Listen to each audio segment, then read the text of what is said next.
Hello hi guys, ఈరోజు అయితే సింపుల్గా సాంబార్ పౌడర్ ఎలా చేయాలో చూపిస్తున్నాను. అందులో కావాల్సిన వచ్చేసి ధనియాలు, పచ్చి కరివేపాకు, ఆవాలు, రాతి పువ్వు అంటే స్టోన్ ఫ్లవరు, జీలకర్ర, మెంతులు, అలాగే కొన్ని మిరియాలు, కొద్దిగా కొబ్బరి, ఎండు కొబ్బరి, అలాగే మీకు చిక్కదనం కావాలని రైస్ అయితే కొద్దిగా తీసుకున్నాను. నేనైతే స్టోర్ రేషన్ అయితే తీసుకున్నానండి. మీరైతే ఏవైనా తీసుకోవచ్చు. ఫస్ట్ అయితే అన్ని డ్రై రోస్ట్ చేసుకోవాలి. ఫస్ట్ కొబ్బరి తొందరగా వేగదు కాబట్టి కొబ్బరి వేసుకొని అయితే డ్రై రోస్ట్ చేసుకున్నాను. ఇందులో కొద్దిగా రాయలు పట్టదు. చూడండి, మిరియాలు అయితే ఫస్ట్ వేసుకున్నాను. మిరియాలు తొందరగా వేగావు కాబట్టి మిరియాలు, మెంతులు అయితే వేసుకున్నాను. అవి కొద్దిగా వేగగానే అందులోకి కొద్దిగా ఆవాలు, జీలకర్ర అయితే వేసుకున్నాను. అవి తొందరగా వేగిపోతాయి.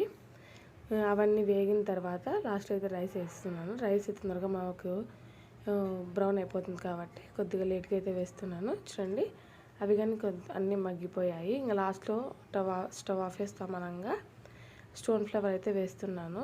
చూడండి, అది కూడా అలా హీట్కి పుట్టిన అలా మగ్గించుకుంటే సరిపోతుంది. ఎక్కువ రోస్ట్ అయితే అవ్వాల్సిన అవసరం లేదు, లేకపోతే చేదు వచ్చేస్తుంది. అవన్నీ అయితే వేగిపోయాయి.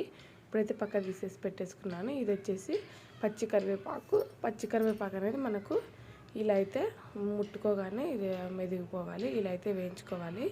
చూడండి, అన్నీ చల్లారిన తర్వాత అందులోకి వచ్చేసి ఇప్పుడు మిక్సీ పట్టేసుకుంటే సరిపోతుంది. మనము చూడండి, ఇదంతా మెత్తగా పౌడర్ చేసుకోవాలి. చూడండి, ఇలా అయితే పౌడర్ చేసుకోవాలి.